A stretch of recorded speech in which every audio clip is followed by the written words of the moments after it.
चीनी सदर ने डोनाल्ड ट्रंप को जंग की धमकी दे डाली और वो भी उनके मुंह पे। ट्रंप से मुलाकात में शी जिनपिंग ने वाशगाफ अल्फाज में कहा, ताइवान अमेरिका और चीन के ताल्लुकात में सबसे अहम और हसास मसला है। एहतियात बरते अमेरिका इस मामले पर। अगर ताइवान के मसले को दुरुस्त तरीके से हल न किया गया तो अमेरिका और चीन के दरमियान झड़पें हता के तसादुम भी हो सकता है। ये बहुत बड़ा बयान है। ट्रंप के इस दौरे में सबसे अहम चीज है ही ये, क्योंकि वो चीन जो किसी से लड़ाई नहीं करता, जिसकी पॉलिसी ही नहीं लड़ने की, वो जंग की धमकी दे रहा है, और वो भी बराह रास्त धमकी, और वो भी अमेरिका को, और वो भी अमेरिका के सदर के मुंह पे।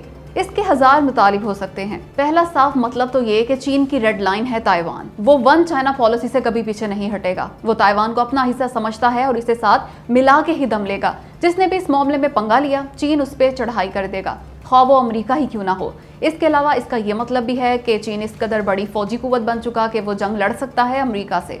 ये कोई आम बात नहीं। इसलिए तो चीनी मीडिया ने अपने सदर की इस धमकी की खूब कवरेज की, लेकिन अमेरिका की जानिब से कम तफसीलात शेयर की गई ताइवान के मामले पर।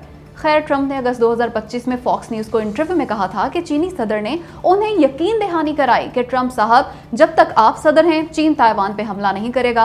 इस बयान को अपनी सिफारती कामयाबी करार दिया था ट्रंप ने। उन्होंने कहा था कि उनके दौरे सदारत में चीन ताइवान पे हमला नहीं करेगा, क्योंकि वो इसके नतायज यानी अमरीकी जवाब जानता है। मगर चीनी सदर के इस बयान की चीन ने सरकारी सतह पर कभी तस्दीक नहीं की थी। लेकिन अब तो शी जिनपिंग ने अमेरिका से ही जंग की बात कर दी, और वो भी सीधा ट्रंप के मुंह पे। भाई, बड़े बड़े मुनाफिक देखे पर यूएई से बड़ा मुनाफिक नहीं देखा। इसराइल के वजीर आजम के दफ्तर ने खुद कहा कि ईरान जंग के दौरान यूएई का खुफिया दौरा किया था। इसराइली वजीर आजम नेतन्याहू ने मुलाकात की थी इस खुफिया दौरे में अमाराती सदर मोहम्मद बिन जायद अल नहयान से। कहा था तारीखी पेशरफ्त हुई है इस दौरे के दौरान इसराइल और यूएई के ताल्लुकात में। लेकिन अब मुकर गया यूएई, कहने लगा कोई खुफिया दौरा नहीं किया था इसराइली वजीर आजम नेतन्याहू ने मुत्तहिदा अरब अमारात का।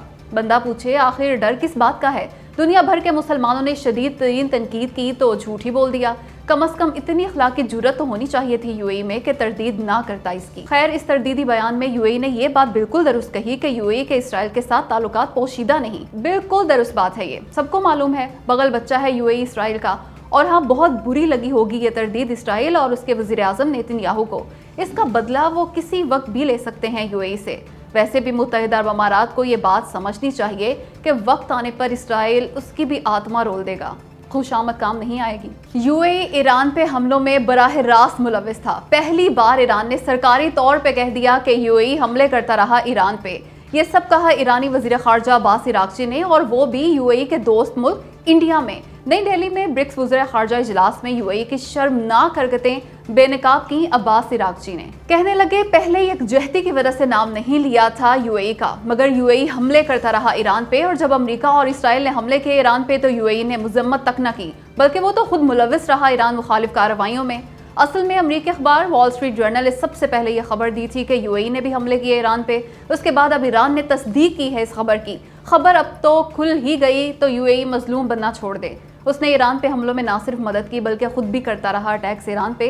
इसलिए अब उसे कोई हक नहीं ये कहने का कि हाय मुझे तो बहुत मारा ईरान ने, बल्कि शुक्रिया अदा करना चाहिए इसराइल के इस बगल बच्चे यूएई को, पाकिस्तान का, कि उसने जंग रुकवा दी, वरना ईरान उसके पल्ले कुछ भी ना छोड़ता।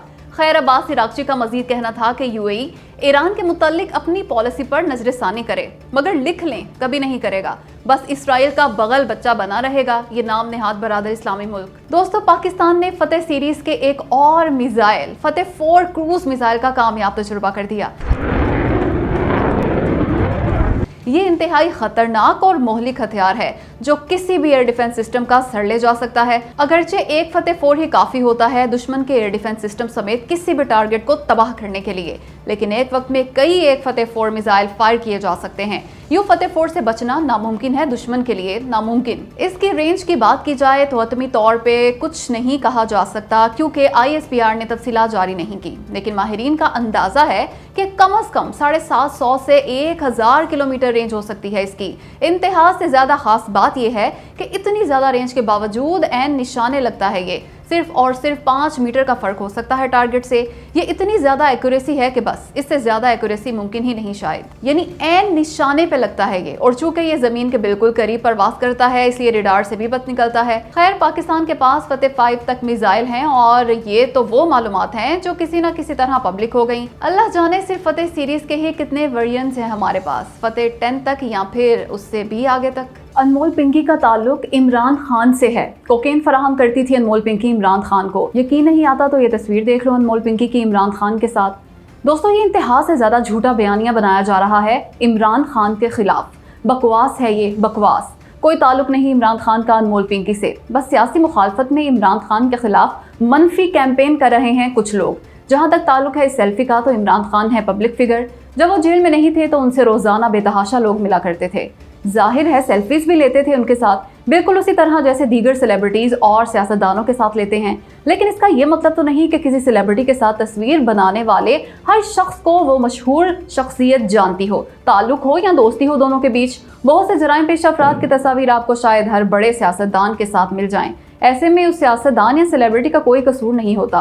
बिल्कुल उसी तरह इमरान खान का भी ताल्लुक साबित नहीं होता इस सेल्फी की वजह से अनमोल पिंकी से। लेकिन सिर्फ और सिर्फ सियासी मुखालफत में लोग इमरान खान के खिलाफ ये प्रोपेगेंडा कर रहे हैं। रही बात अनमोल पिंकी की जानिब से इमरान खान को नशा फराहम करने के इल्जाम की, तो इसका मकसद इमरान खान को नशे का आदी जाहिर करना है।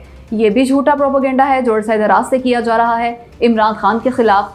बंदा पूछे, अब तो वो जेल में है, नशे का आदी शख्स तो इसके बगैर रह ही नहीं सकता, तो फिर कैसे लगभग 2.5 साल से कैद काट रहे हैं वो। जाहिर है जेल में हुकूमत तो उन्हें नशा फराहम करने से रही। अनमोल पिंकी पंजाब पुलिस को 7 करोड़ रिश्वत देके छूट गई थी।